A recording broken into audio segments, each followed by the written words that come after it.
All right, welcome everyone to the Digital Wellness webinar. Today is National Online Learning Day, and we're so glad that you chose to join us for this special day. There's so many different things that we could be learning about, but nothing that is more important right now than digital wellness in this era of everything having gone digital.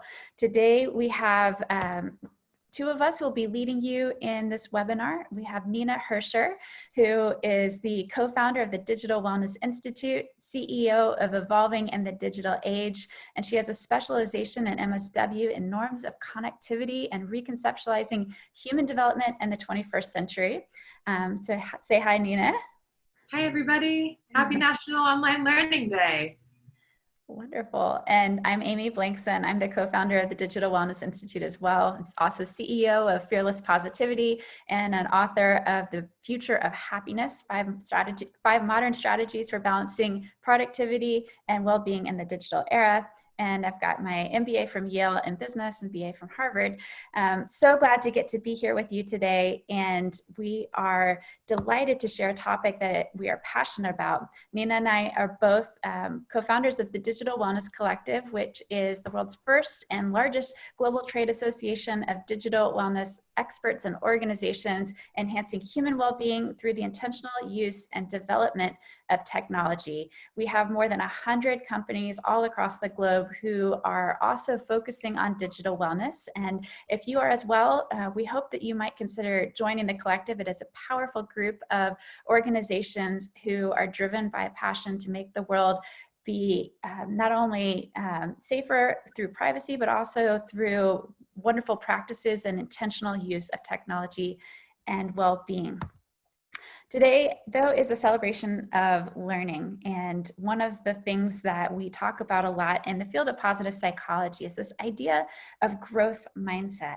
And growth mindset is the idea that our brains are not fixed at birth. Our skill sets are not fixed and limited by the genes that we're born with, but that each and every one of us can build our capacity to grow and learn new subjects by keeping an open mind. And when we do so, it increases our ability to make creative connections, to be more productive, to also lean in towards having a happier existence because we are fulfilling our core center of growth and striving towards our potential, which is actually how the ancient Greeks defined happiness, the joy we feel striving after our potential.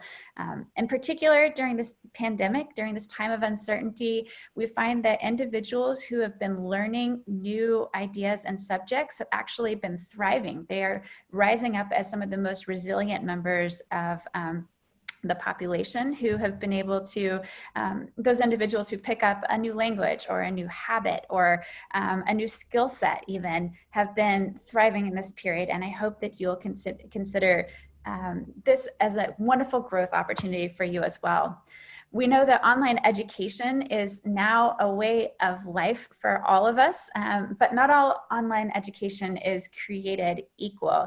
You can see in this incredible chart from Statista the growth in online learning between February and the end of March this year, and those numbers have only continued to rise throughout the year.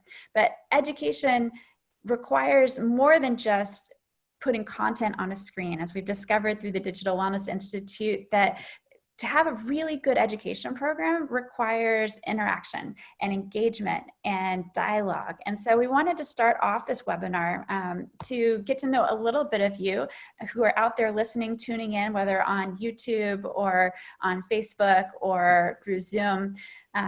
How many of you have experienced this idea of Zoom fatigue? Is this something you're familiar with? And to help you tune into this, what we'd like you to do is to try out a software called Menti.com. You see it at the top of your screen right now, and you enter in the code 5132976, and you get to vote. So tell us, have you experienced Zoom fatigue? Have you experienced it not at all? Maybe some. Have you experienced a lot of Zoom fatigue?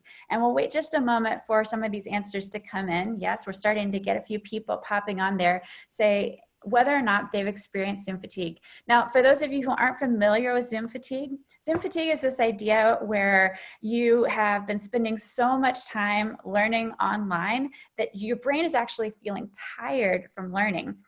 And in particular, there's some reasons for this, which I'll get to here in a minute. But Zoom fatigue is something that we know young people have been experiencing. Nina, have you felt Zoom fatigue yourself? I have absolutely felt it. Yeah, you told me earlier today you have 7 hours of phone calls all on Zoom today. And I think that when we think about that, immediately your body responds like, oh my gosh, not another Zoom call. And of course, the irony is that we're joining you here on Zoom today. But one of the strategies we want to teach you is about how you can manage learning on Zoom while still being able to keep your sanity and make it fun and interesting as well. So we'll let a few more of those results come through, but we're seeing that the majority of people have experienced some Zoom fatigue or a lot of Zoom fatigue. So Zoom fatigue is a concept that emerged in March, April of this year. I first heard about it through National Geographic, and they said that part of the reason why we get so tired when we're watching Zoom calls is that our brain can't actually rest on one part of the screen. Not only do you feel like you have to constantly be on, you're managing everything going on in the background behind you, but you're managing your appearance and how people see you show up.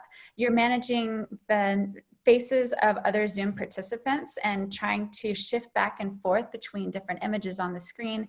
And all that leads to this sense of continuous partial attention. There's a lot of extraneous information going on in our world, which leads to this feeling of decreased engagement because we're tired. But it doesn't have to be this way. I think there's some great strategies we can use. Things like taking a break from Zoom every now and then to do something very manual or focused, or maybe going for a walk. You can take time away from Zoom fatigue to do phone calls instead, where you could take a call while walking. You can take time to connect for fun reasons on Zoom so that it doesn't always seem like when you go to Zoom, you're going to go work. These are strategies that we're learning from the field of digital wellness that can help us all in real time begin to manage the amount of stress and anxiety that we feel when having to do online engagement. One of the most fascinating topics that has emerged in the past week is this conversation over something called the race for our attention. And on Wednesday of this past week, Netflix launched a new drama documentary called The Social Dilemma that explores this idea of what's called the attention economy. It says that our human attention is actually a scarce commodity that advertisers are constantly trying to capture. The more time you spend on a certain screen or on a certain app, the more revenues they generate. And as one of my colleagues, Susan Reynolds, said this past week, apps and platforms for education have become sort of the new Coke machines in school. Who gets in? And whoever does is a big winner. But the idea that we have somebody racing for our attention makes me immediately want to say, no, it's my attention. What am I going to do with it? How do I manage expectations? And right now, the truth is that we are often falling prey to the latest, greatest, shiny new screen, the flashing objects, the pop-up ads. This chart that you see in front of you right now actually was pre-pandemic for 2020. It was how individuals are spending an internet minute. And if you take a moment to glance around this wheel, you find that in just 60 seconds, there's anywhere from about 1.3 million users logged into Facebook. There's 19 million texts sent each minute, 4.1 million search queries, and the numbers just go on. And when you think about the volume of information that's transacting in 1 minute, and then you multiply that by the number of minutes we have going on through our day, it's astronomical. So how do we manage our attention? Well, since February of this year in particular, we found that there's been a 46% increase in connected usage time. There's been a 300% increase in searches on how to focus at work, which is both funny and not funny at the same time. And there's 82% of employees who'd like to see their organization step up to improve the digital work experience. And many of those employees we're finding don't know what that actually means. Nina will talk about this a little bit later about how organizations can help to provide some leadership in this space. But what we know right now is that individuals are craving help with managing the increased digital load in their lives. Fortunately, the tide is shifting in our lives. We find that consumers who've complained of addiction to tech is about 70% who are asking now for help with digital well-being. And fortunately, we also see that about 34% of individuals who have tried a digital detox at least once, and 70% have actually taken action to reduce the number of digital distractions in their environment. So people are beginning to make changes, but there's so much more that we can do besides just detoxing or plugging or unplugging for a period of time. It's time that we actually start to give some intention to our attention. And because today is National Online Learning Day, I want to leave you with 3 strategies that I have found through my work in the field of positive psychology that are great ways that you can start to do this right now, right here today. And the first strategy is staying grounded. What does that mean? What does it mean to be grounded when you go online? Well, I think about it in terms of this idea of what's called the third prong.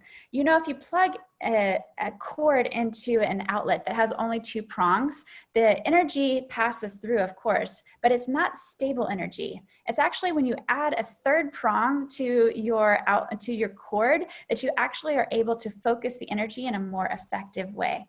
So take that concept and apply it to your life. How can you provide a third prong to the way that you're spending time online? What does that mean? I often call the third prong these guiding principles that shape and beliefs that shape when, where, why, and how you interact with technology. And the truth is that those guiding principles are different for each and every one of us. So for instance, if your values are family and friends and education and nature, but the way that you're spending your screen time is on fantasy football, Board Panda, TikTok, and Twitter, you might see that there's kind of a misalignment between values and time spent. And that, of course, is something that we all fall prey to. But when we're able to get those values into alignment with the way that we're spending our time, that's when we begin to feel our best. So I encourage you to write down maybe 3 to 5 values that are top of mind for you. And then take a moment to look at your screen time and see how have you been spending your time. Do those values align? The second strategy I want to leave you with today is to know thyself. And these are strategies that come from my book, The Future of Happiness. If you want to go deeper, I know we just have a short amount of time today, so I'm flying through.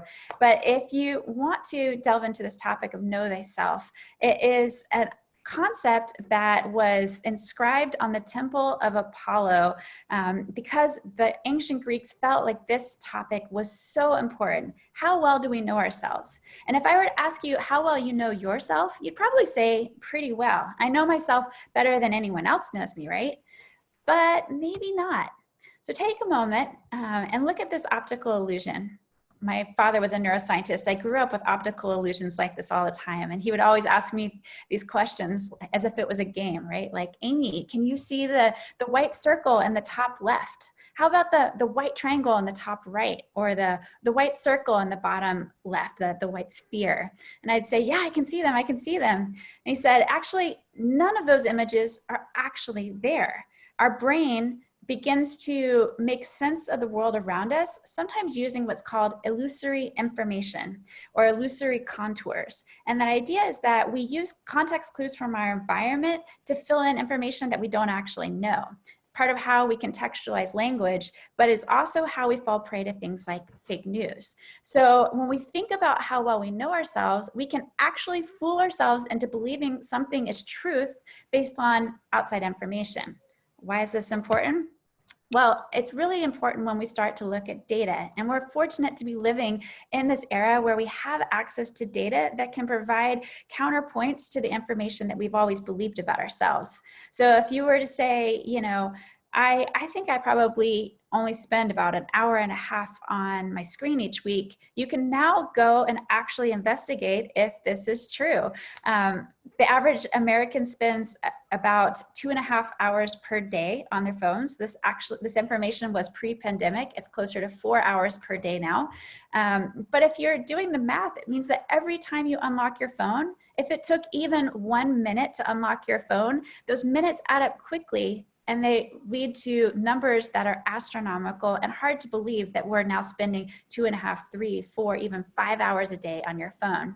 I didn't believe it myself. I'm a researcher, so I went to go test it out using the app you see on your screen called Realized, which actually measures your impulse control and the number of times you unlock your phone. And your impulse control will show you how long you go in between the times that you pick up your phone. And what I learned about myself was that on an average day, I ranged anywhere from 2.5 hours up to 6 hours of time spent online. And this is when I knew I was doing this experiment. That data you see on the right is actually my real data from when I ran this experiment back in 2016. And I was shocked to find out that I was spending a quarter of my day doing who knows what online. So when we have this kind of information and data about ourselves, it helps us to provide new information about our habits and behaviors so we can revise and change the way we act. So when we're talking about the amount of time that we're spending online, you can find your optimal stopping point by looking at the energy, time, and resources invested and what you're getting out of that experience. So the point at which most people realize they need to stop scrolling through Facebook or YouTube usually happens way past the point of highest productivity. But when you're building your awareness and when you begin to know yourself and your data, you can start to say, oh, I really have this goal that I want to accomplish more in my day. So I'm going to limit my social media time to checking maybe 10 minutes at a time, 3 times a day. Or maybe you do the same thing with your email. Whatever direction that is, by making those choices and having that information, then you can actually achieve your goals in a better way. The third and final strategy is to create a habitat for happiness. Now you can see this cute puppy here who is sitting in the midst of what's called an invisible fence. And for those of you who aren't familiar with the invisible fences, these are fences that they install for dogs that are underground that actually sync to a collar. And when the dog begins to cross past the underground wire, the dog gets either a high-pitched signal or a tiny little vibration that tells them that they've gone too far. And so over time, dogs actually became trained to stay within this invisible fence. And what's amazing to me is that most invisible fence owners have the system turned off. 80% of them, in fact, have the fence turned off, but the dogs learn the boundary lines, and so they begin to just live as though this is their boundary. Now, of course, we're not animals, we're not dogs, but I love this concept of the invisible fence because for me, it means that maybe if we were able to create better invisible fences for our digital boundaries, maybe we would quit tripping over the tripwire so often, falling off of what's called the happiness cliff every time that we go onto social media and we get sucked in, and then we kick ourselves for having been sucked in for so long. So how can we begin to create these invisible boundaries? I think the first question you have to ask yourself is, where is your line? Not my line, but where is your line? People ask me all the time, Amy, should we spend 2 hours of screen time on entertainment screen time? Is that, the limit? And I say it actually differs for everybody. It differs by your age. It differs by your sensitivity to blue light and technology. It differs by the purposes that you're using that technology for. If you're connecting with family members across the world, then that's a fantastic use of being online. And I wouldn't actually count it as entertainment screen time. I count it as connecting time. So actually counting minutes isn't that useful to you, but making invisible fences or digital boundaries to help you achieve your goals is helpful. So figure out for yourself, do you want to create a boundary around dinner time or after work or while you're on vacation or during meetings if you're an employer, or maybe during quality family time? Where is the line for you? And if you're looking for a couple strategies, this is just a starting place of conversation for how you can begin to eliminate distractions that keep you from being your best self. Deleting temptations, apps that you know are your personal weaknesses, minimizing notifications that pop up, maybe quieting them or getting rid of notifications altogether unless they're absolutely essential. Limiting your information feeds. So instead of getting information newsletters from a variety of different sources or from social media online, maybe cutting back on the number of sources that are push feeding information to you. And lastly, one of my favorite strategies is to set your screen to grayscale.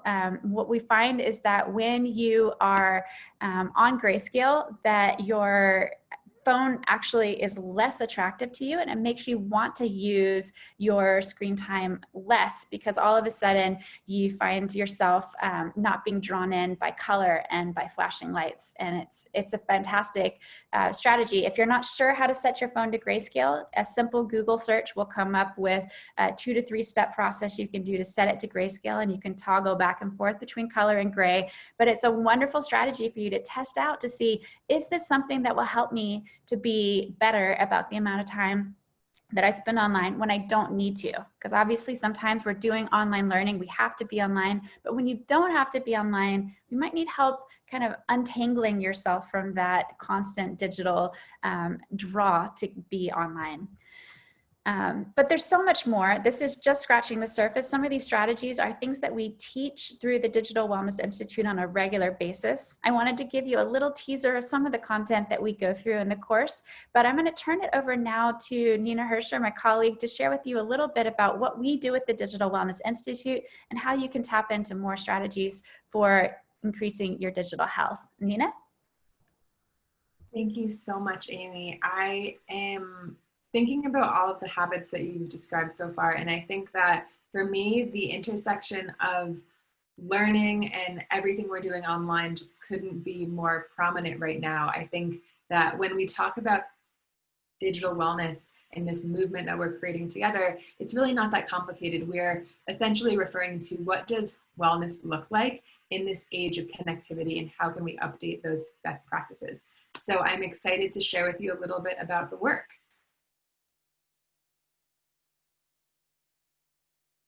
All right, so when you all hear the term digital wellness, what's coming to mind for you?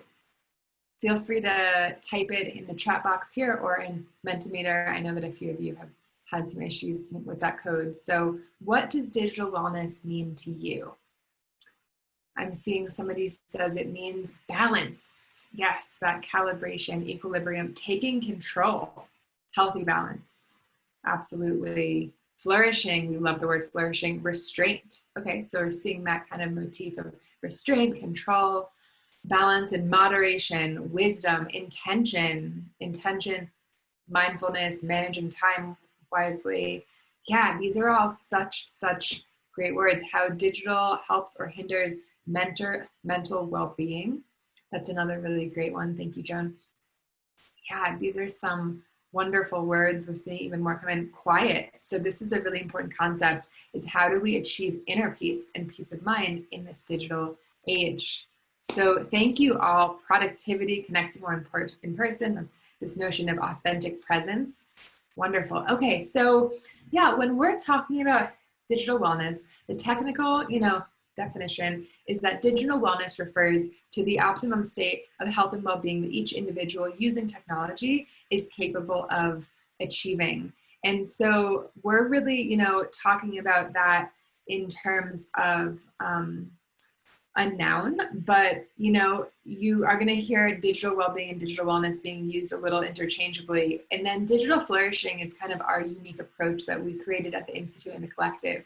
And so digital flourishing is referring to the empowerment-oriented approach where we can enjoy all of the amazing things that technology has to offer us, while also avoiding some of those associated harms. So there's a great slide that Amy just pulled up on the digital wellness spectrum. And I think that as we were talking about individualized approaches earlier, this is really critical to speak to. And so for every person, digital wellness and a healthy amount of screen time is going to look different. Some of us have to be in class online all day. Some of us, really enjoy being unplugged. And so on this spectrum, we see at one end, we have digital detox, which is such a pleasure, but it's not always sustainable. And then at the other thing, end of the spectrum, we have digital addiction. And so that's, not so much that healthy area. We want to fall right in the middle, which is why we have this kind of term of digital flourishing. So we find this graphic helpful when we're explaining this to everyone. And so the Digital Wellness Institute is something that came out of Digital Wellness Day, which was an inaugural holiday we launched on May 1st of 2020. The next one is going to be on May 7th, 2021. And Digital Wellness Day, basically we created this free toolkit, which Amy will add in the chat box a little bit later on, of basically what are some of the key terms? How do you organize an event? How do you start a conversation about digital wellness and online learning with your community, with your organization? And we found that people wanted something more immersive. And so our goal was to help over 5 million people develop the skills that they need to flourish digitally, especially with online learning in the next 5 years. And so we created a 10-week certificate program. And this program is all about how can we be, healthy tech and not anti-tech. And I think this is really what sets our approach apart, is that there are some incredible things happening out there, but it can be really scary. So you see this diagram right here where, we identified all of the presenting problems, and we looked at how is digital wellness education being delivered? And we found that there was so much fear-based energy. And so, we can see that there are things like information overload and distraction and eye strain and poor posture and all of these things that are a little bit depressing and concerning. So what we did is we took this and we flipped it and we said, okay, now what does this look like in the digital flourishing model? And that model was so much more well received.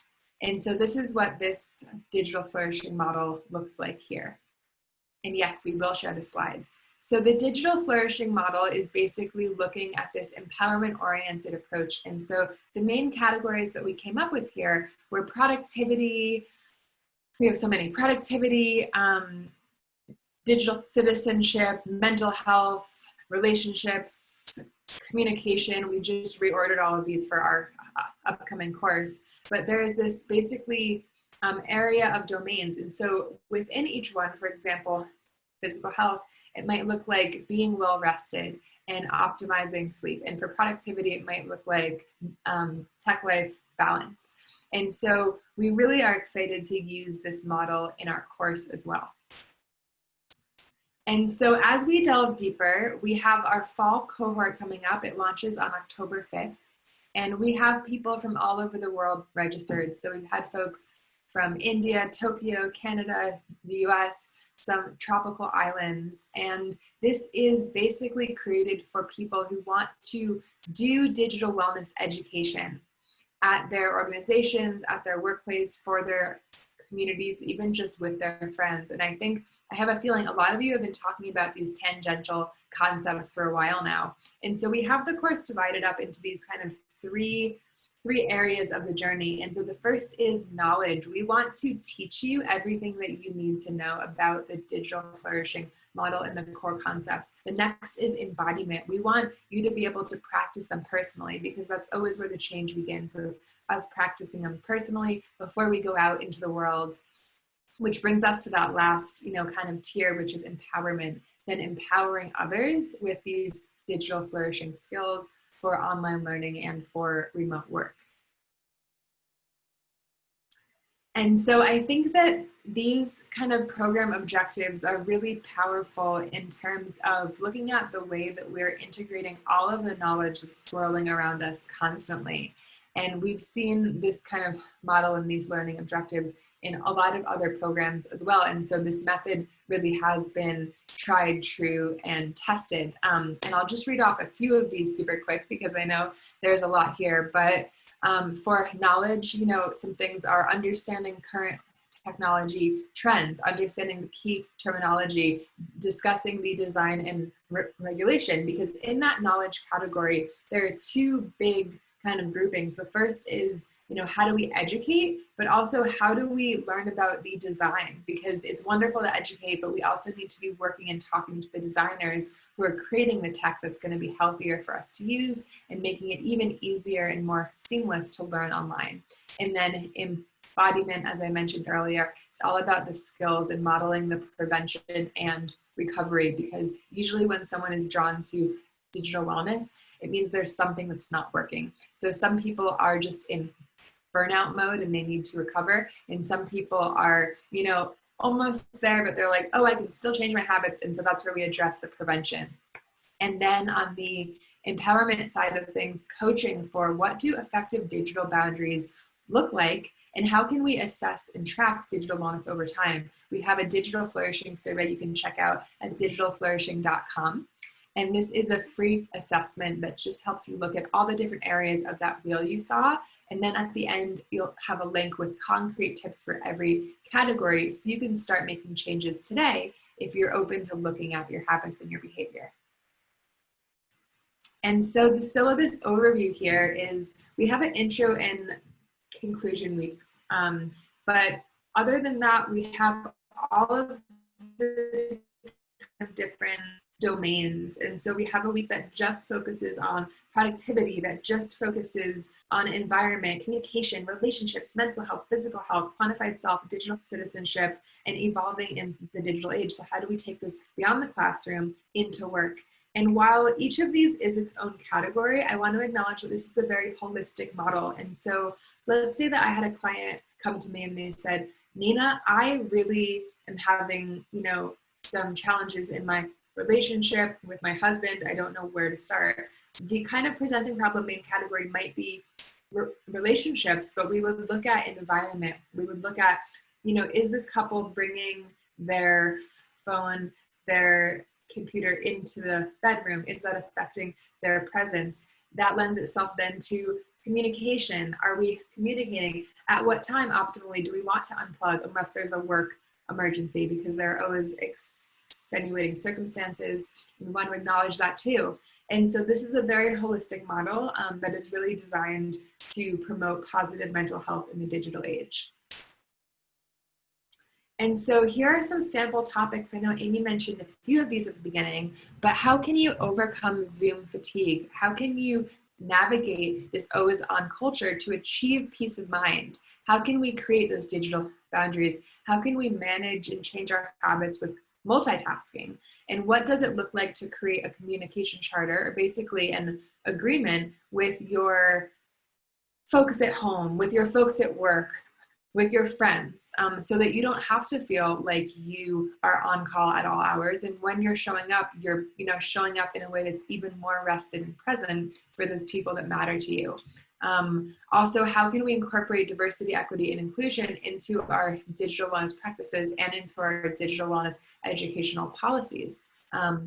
Because this has been very, very important as of late. And from the beginning, we've been focused on the fact that digital wellness, again, it's going to look different for everybody based on where they live, who they are, how many children they have. There are so many different factors. And tracking your digital footprint, this has a lot to do with digital citizenship, navigating new privacy laws. And these are just a few of the topics. There is so much more. And so we have a bunch of teachers. We actually have almost 16 of the leading experts from around the world, but we have Lawrence, who launched the first Digital Mindfulness Festival in the UK. He's very focused on industry trends. We have Chanel Curry, she's a professor. She has a company called Media Done Responsibly. Chris Flack, Unplug, an amazing company in Ireland. We have James Garrett, very focused on tech-enabled health. So for those who choose to engage in wearables, what does it look like to really make the most of them? And then we have Jamie Levy, our Director of Engagement, to give you, tips on making the most when you do go onto social media. Susan Reynolds has an incredible youth-led incubator called lookup.live, very focused on how can we look towards younger generations for solutions on how to talk to them and how to really proceed with the digital wellness movement. We have an incredible doctor from Harvard, Eva Selhub, and then Jay Vidyarthi, who's won countless awards for his mindful design work with online education. And so who should enroll? These are just a few groups. There are so much more. But again, this is focused at practitioners. And so this is great for team leaders. This is great for mental health practitioners, health promotion providers, and educators and speakers who want the latest research and latest terminology to integrate this into their work. We've also had yoga instructors enroll in that whole kind of holistic category of health promotion professionals. And we do have an accredited program. And so that means that we can give continuing education credits for a variety of these industries, including chemical dependency counselors, social workers, LMFTs, I believe nurses in California, and there are a few others as well. And so these are just a few testimonials, but we have, folks who are nutritionists, folks who are Pulitzer award-winning journalists. We have poets. So really amazing feedback coming out of this program. And so today we created a promo code for this incredible group who was drawn to the event, which is Learning 2020. And I think Amy or Jamie is going to put the registration link directly in the chat for those who want to take a deep look. There is a large and detailed informational PDF on our website as well. I know some of you might want to get approval from your supervisors to have this program covered. But when you use this code Learning 2020, which was our early bird rate, you will receive 25% off. And this next cohort does start on October 5th.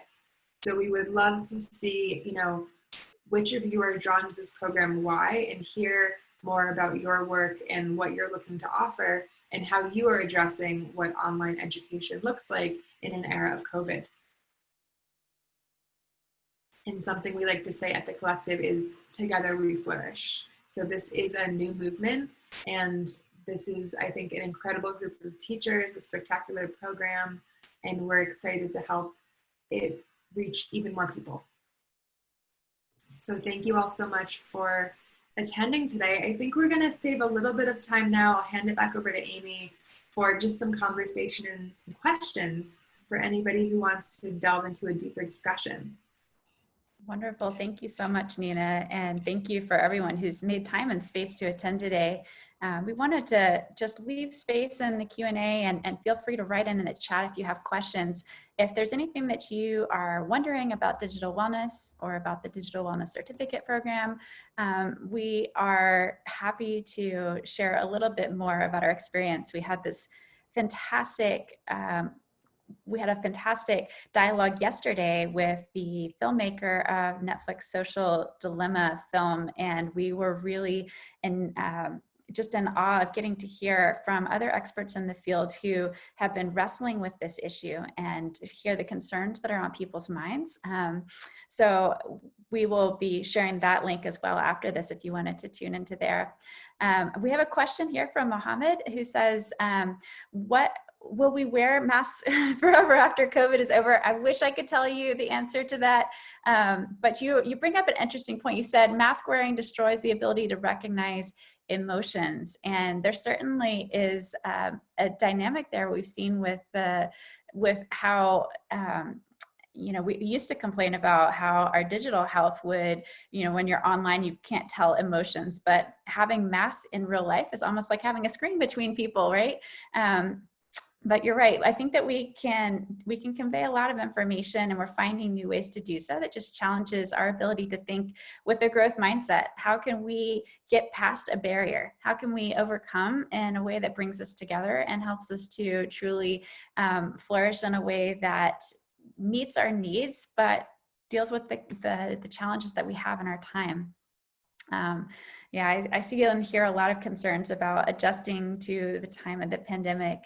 I did research on fear last year. I was doing a lot of research on fear because 2019 had reported the highest levels of fear globally. And that was before the pandemic. So we know that fear has been a topic that was already in the global psyche. There's concern, and we know that there's some serious mental health problems that have emerged with a 50% increase in diagnoses of serious depression, a 35% increase in the diagnoses of serious anxiety. And this is all age levels from 5 years old up to 85 years old. So these finding ways to be resilient requires drawing on not only our inner strength and wisdom, but also our ability to amass new information and lean on each other for social support. So I think that the great question that we have to wrestle with is how can we deal with finding ways to come together around this and to rally. So I wish I could answer all your questions about COVID, Mohammed, but I just don't feel equipped to be the one to to answer that. But I do think that the more information we seek in the world around us, the more that we can find truth and we can find some answers and hopefully get to some better solutions. Any other questions coming through? I did see a few people asking if the slides will be available after this presentation. So yes, we will be sharing with you a PDF of the slides. We'll also share the video from the social dilemma discussion last night with the filmmaker, Jeff Orlowski. And we can send some more information for the certification program as well. I think that anybody who's interested in going through the program on a company level, we do offer a white labeling capacity to be able to bring this information in-house. So if you are looking for an immediate solution to bring to your employees who are struggling with some of these issues around digital wellness right now, and you don't have time to go create content, it takes a long time. That's why we've made it possible for you to just bring it in-house, kind of a turnkey solution, if that's something that would be useful, and we'd be more than happy to dialogue with you about it. So you can go to our website, digitalwellnesscollective.com. Just send us a message, tell us what your needs are and what you're looking for, and we'll do our very best to help you with that. I see a question here asking for detox ideas for my daughter. Nina, I'll let you take Joanne's question on that one. Absolutely. Yeah. So there are 3 levels of social ecology that I love to talk about. And so social ecology refers to basically our interaction with our environment. And so those levels are the personal, interpersonal, and collective. And I can give you a tip for each of those. And so on the personal level, I really advise creating a half an hour to hour unplugged routine in the morning and the evening to really, ground, to not check emails immediately, to not go into fight or flight immediately. On that interpersonal level, we advise creating an unplugged box or charging station in the home. It can actually be both. It can be a really fun activity where, you turn it into an art project. Maybe it's like a shark's head or something that eats all of your electronics. And then on that collective level, creating a communication charter as a family. You can name it anything you want, something a little bit less formal, to say, okay, when would you like to unplug? Because as Amy mentioned earlier, a lot of the youth are actually saying, no, it's not just us, it's also the older generations who are hooked on their phones. And so having those conversations together to figure out, what do realistic technology boundaries look like and what do the kids want? Because if the kids help make the rules, they're much more likely to follow them. Well said, Nina. And there's a wonderful conversation starter on commonsensemedia.com .org that offers a sample structure for how you can begin to invite that conversation into your home. I think the key point they make, though, is that it never goes over well when a parent says, this is what we're going to do, because then it sounds like your adversary. So if you can begin to invite conversation, talk about some of the problems, talk about some of the terminology, like what is digital wellness? When do you feel your best? What's your maximum capacity? We find that if you ask a young person, how long they want to be online, they'll often say far below what they're actually spending. And when you can show them the difference between what they want and what they're actually doing, then all of a sudden the aha light bulb goes off and the young person begins to own it for themselves. Lookup.live has a number of young people who've had those light bulbs go off and are sharing their experiences with other young people. So that's a great resource to maybe share those young person voices, so it doesn't sound like, it's all of us old people who are saying, get off your phones. It's all of us who are struggling to find a really good boundary point for creating change in our lives. So great question on that.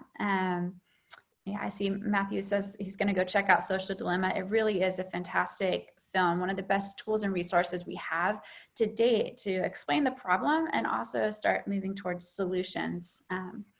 And Serena, you piped in and said, are you aware of organizations that are doing great work in championing digital wellness for their people and what they've put in place to make this work as well? I actually am. The Digital Wellness Collective is just full of organizations who are doing this. You saw the slide at the beginning here of a couple of organizations who are championing digital wellness. My guess, though, is that you're thinking perhaps corporate, so you can clarify for me if you want. But in terms of corporate organizations who are leaning into positive digital wellness solutions, I think that there are a number of organizations who are really trying, and some of them might surprise you, actually. I met the chief marketing officer for Roblox. So if you're familiar, if you've heard of Fortnite, for instance, Fortnite took the world by storm with young people spending exorbitant amounts of time playing Fortnite. Roblox, also a online gaming platform for young people, but they went the extra mile to build in digital privacy for young people, to encourage digital limits, to talk about digital wellness in the platform. And it's been built into the way that they operate as a company from the very start. There's other organizations that are trying really hard to build in this kind of checkpoint for looking at wellness holistically. And one of my favorite organizations is WorkHuman. WorkHuman just came out with something called a mood tracker that is using technology to help check in with employees on their wellness, both physical, mental, and digital wellness. And so you can take a look at their platform as well. Nina, any others that you might want to add in there that you want to mention? I think those are the main ones. And I'm seeing a lot of kind of comments in here about, the other organizations. And so the one other that I would mention in terms of the organizations would be Everyone, which is an organization out of the UK that kind of more broadly is championing the responsible usage of technology with online learning and beyond. So definitely worth checking out their directory that they've been making.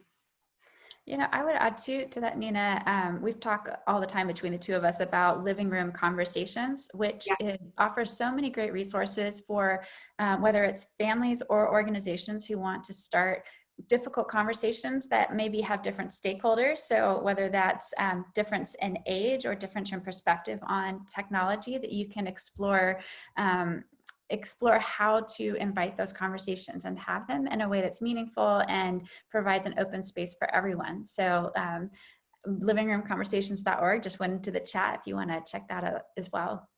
Yes. All right. Well, I think the questions are kind of winding down here a bit, but if you have other questions, know that we're happy to answer. We hope that this was helpful to you on your journey of seeking out digital wellness and give you a little bright spot to start your day here, to think about the way that you're using technology, to be more intentional about it, and both to ground yourself in your values, to know yourself better through your own data, to create a habitat for happiness by setting up your environment and creating those digital boundaries so that you can be your best functioning self, and then finding ways that you can go deeper into this content to really begin to look at digital wellness, not just in terms of plug in or unplug, but looking at that flourishing concept. How does your productivity and your mental health relate to your relationships and maybe your physical health? And do you need to dial up some of your focus on your on your quantified self so that you can help your social media and your relationship building? All of these are interrelated topics, and they're ones that I think can help you to begin to flourish in this digital era, no matter where you're at and whatever you're doing. So Nina, any parting words you want to share as well? I think that covers it. We're so grateful that you joined us today to explore the intersection of online learning and our technology usage, and we look forward to continuing the conversation with many of you. Have an amazing day. Bye. Bye, everyone. Thanks so much.